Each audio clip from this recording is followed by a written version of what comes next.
Talk about this softball substitution strategy, and it's a lot different than baseball. You have your designated offensive players, you have some designated defensive players. Do you like the strategy of softball more than baseball in terms of the way their managerial strategy is and substitutions? I love it because it's all I know. And so I don't have something, that I've actually done myself to compare it to. So, it's what makes sense to me. For us, we have a one-time reentry starter, so any of our starters can be subbed out and can go back into the lineup in the same spot they came out of one time before they're, done for the day. Substitutes are done, as soon as they enter a game and come out, they would obviously be done. We have players that is tied to a flex player who would be in the 10th position on our lineup card. The flex player just plays defense for us but doesn't hit. But the flex player has the ability to go up into the batting order and enter the offensive order wherever the DP, those two players are tied together, if that makes sense. So she's allowed to go up into that DP spot. She can hit, she can run, she can do whatever. So there's a whole lot of flexibility and, kind of creative maneuvering that coaches can actually do, when they actually truly understand the DP flex rule, and can kind of maximize, it's basically used for a program based on some.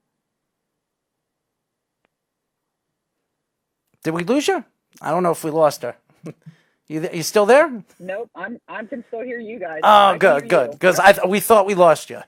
As you guys know, we are talking to James Madison softball assistant coach, Jen Herzig.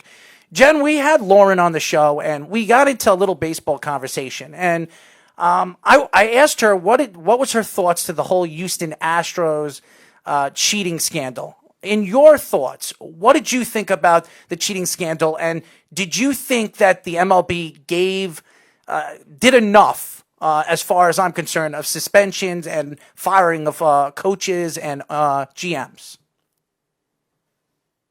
I don't know what would have been enough, wouldn't have been enough. I think they absolutely made a statement. I would like to think that is something that is was heard loud and clear across the league. At the end of the day, I believe in playing the game the right way. I don't think any win is worth a win if you've got to, cheat and cut corners to get there. And I've said for my entire career, I would rather something take me longer to accomplish, to be able to look myself in the face and know I've done it the right way versus getting there quicker because I've cut corners to do it. I think there is scouting and then I think there's cheating. And I think they're two completely, and when you do things the right way, I think you should be entitled to any amount of information you can gather on your own and figure out and stuff like that. And I absolutely think it crosses the line when it comes down to stealing. And so yes, I think they made. I think that statement needed to be made. Hope was enough of a statement that it carries forward, for the baseball, and that gets revisited down the road because it wasn't enough of a statement. And either people forgot too quick, didn't think that the penalty was severe enough that they weren't deterred from trying the same thing, basically. So I would like to say I hope so. In terms of if that were to happen to you, you think an opponent is stealing signs electronically, cheating in that manner, how would you approach your game plan and maybe what you tell your pitchers, your hitters, just assistant, any player on your team being the assistant coach? If you were to sense that, what would you tell those players? And also, what do you think Lauren would tell those players too as the manager? I think across the board, I think our staff would communicate to the team. Number one, I think we would not communicate. If we didn't think the kids, I don't think we would communicate it. I don't think we would throw that information out there. I think that would do more harm in the long run. I think it would get in somebody's head versus just being information. Now, if our kids already knew that it was happening, I think that's a completely different story. So let's play the scenario out where the kids already know what's going on. To me, it's just one more factor that we need to work around. It's our job to be able to take. For us, it means that they've got our signals. We better figure out something else to do with them. Each one of our pitchers has multiple call cards. We call from wristband. That's how our pitch calling is done. That's how our offensive signals are all called. We've got a whole lot of sets of each of those things, both offensive and defensive. Each one has something specific to yourself. So, I think number one, I think the first thing we would do is, go back to, just switching cards out, more frequently or using somebody's different card, versus, our have our pitchers switch up cards or something to that effect. Then at the end of the day, we still have, a number signal. We would go to that. So I think, it's just one of those things that it becomes another hurdle to kind of overcome during a game. I don't know that it's any different than, let's say, you're the player who thinks that the, umpires are calling against you and, you're not getting a fair shake and stuff like that. It's just something to overcome during a game. So I think I would downplay it as much as possible, where the players still felt like they had enough control, where they were still in charge of the outcome of the game, that it wasn't, because our opponent knows this, and this, we've already shot ourselves in the foot and, the outcome has already been decided. Jen, one of the fans asked me to ask you, who is more of the comedian of the coaches, you or Lauren? I would actually say Libby, our pitching coach. Between the three, it is definitely not going to be me. I think I'm the serious one. I'm the one who I would say is the most intense. Lauren is very loving and very kind of motherly with the kids. Libby is younger than both of us, so she's much closer in age to them than we are. So I think Libby is kind of a little bit the jokester at times. So I would actually go with, my vote would be Libby, actually. Last question for me. You had a case this past season where you were playing in the Los Angeles Super Regional against UCLA in 2019, and again, Yep. they got to host the game in Los Angeles. And baseball and softball have it where that's the rule, and no other NCAA sports are like that. Are you in favor of that rule, or do you think it's something that benefits these power teams a lot more? No, it actually does not benefit the power teams at all. Actually, it benefits the highest seeded teams. It is 100% to me done the right way. It used to be, a bunch of years ago, it used to be that our regionals and then following that super regionals were actually just hosted truly regional pick sites all across the country. Several years ago, it changed to the top 16 seeds got to host the regional. We have been in that mix, more than once. Then the top 8 seeds, if all the seeds hold, the top 8 seeds host the super regional. And I 100% believe in that. I think it's the reason that, you work hard all year long and you try to get yourself seated as high as you possibly can. And what's great about it, as long as your facility meets standards, with the NCAA, it doesn't matter who you are or what conference you come out of. Had we been the higher seeded team, UCLA would have come to us. And that wasn't the case. And we, absolutely loved our experience going out to UCLA, but I completely believe in the system. I absolutely think the NCAA does it the right way. And it truly gets your kids to understand that every single game matters, because you have no idea at any point in time which game is going to bump you from being the 9 seed to the 8 seed, where you could be on the road for a super regional versus hosting a super regional. And that is a very, very, very big difference in our game. We are talking to James Madison softball assistant coach, Jen Herzig.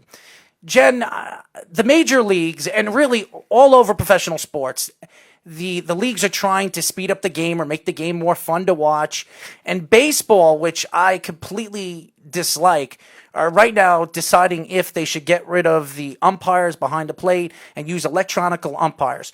Do you think bringing in electronic umpires is going to help the game or make the game worse moving forward? I'm very mumuch a traditionalist. It's something I don't want to see at all. I think it is a game of people. There, yes, is a very small margin of human error, and I think that that's a good thing. I think these guys are paid a whole lot of money, and I think they're more appalled by anybody when they don't have a perfect game. And I know some very, very good umpires at the college softball level. They beat themselves up worse than what any coach could ever say to them. I can only imagine what guys in Major League Baseball, how seriously they take it.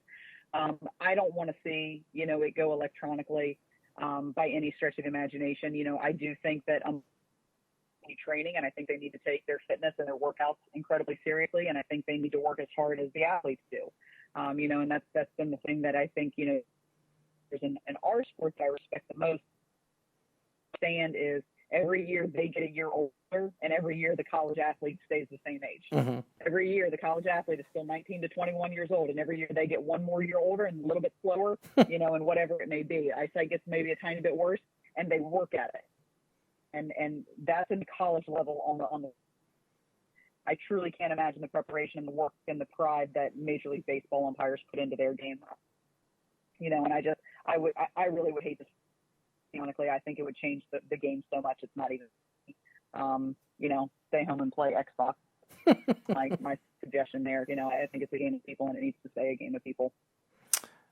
Before we let you go, could you tell us a particular player going into next year that you're looking forward to coaching? I mean, obviously you're going to say you're looking forward to coach all your players, but is there a particular player that stands out your recruiting class that you can't wait to coach? Of the incoming class, I would say our incoming catcher. I've known her for several years at this point. I'm super excited to actually work with her on a daily basis. You know, that's going to be a whole lot of fun for me, you know, just to continue to see her grow and everything. The returners, our freshman catcher this past year, she was very much thrown into the fire and, you know, became a star, you know, even what she expected, you know, in December and over Christmas break, you know, due to some personnel changes on the team over that break period, you know, and she took the bull by the horn and, you know, jumped in and did an amazing. And knowing that, you know, she had a shortened season under her belt, but she was able to catch a two-time All-American and, you know, really settle in and find a comfort zone with Odyssey. You know, I want to see what Emily can do year when she has, you know, a little bit more composure underneath her and a little bit more maturity underneath her. And, you know, she's a little bit more seasoned. In terms of our upperclassmen, I am super, super excited about the three seniors that are coming back. Two are All-Americans, Kate Gordon, outfielder, Odyssey Alexander, a pitcher. They're both All-Americans. You know, Kate has pretty much done everything you can do from an offensive standpoint. Odyssey is one of the best two-way players I've ever even seen in my life. The kid still has no idea how good she is. I hope she figures it out before she graduates because she's an unbelievable athlete. And then, you know, I've said, you know, for the longest time, I've never even seen a second baseman as good as ours is. The defensive plays that Madison Nyokas makes, they're just silly. You know, it's one of those things you honestly sit in the dugout and kind of chuckle about how good she actually is. You know, and I can't tell you the number of times it's said in the season, God, she's good. Like, she's just so good. You know, it's one of those, thank God she's on our team kind of thing. So to be able to bring those three seniors back and do it one more time with them, I'm so incredibly thrilled that, you know, our shortened season wasn't the way that those three players walked out of the program for the last time. I'm rooting for them to come back and be able to compete for one more championship.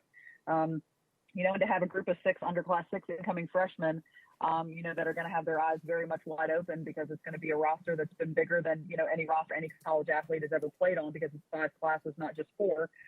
You know, I'm really excited to see what they do with the bonus year in terms of leadership and maturity and, you know, how they close this chapter of their lives and, you know, what they truly do to move this program forward in one last year.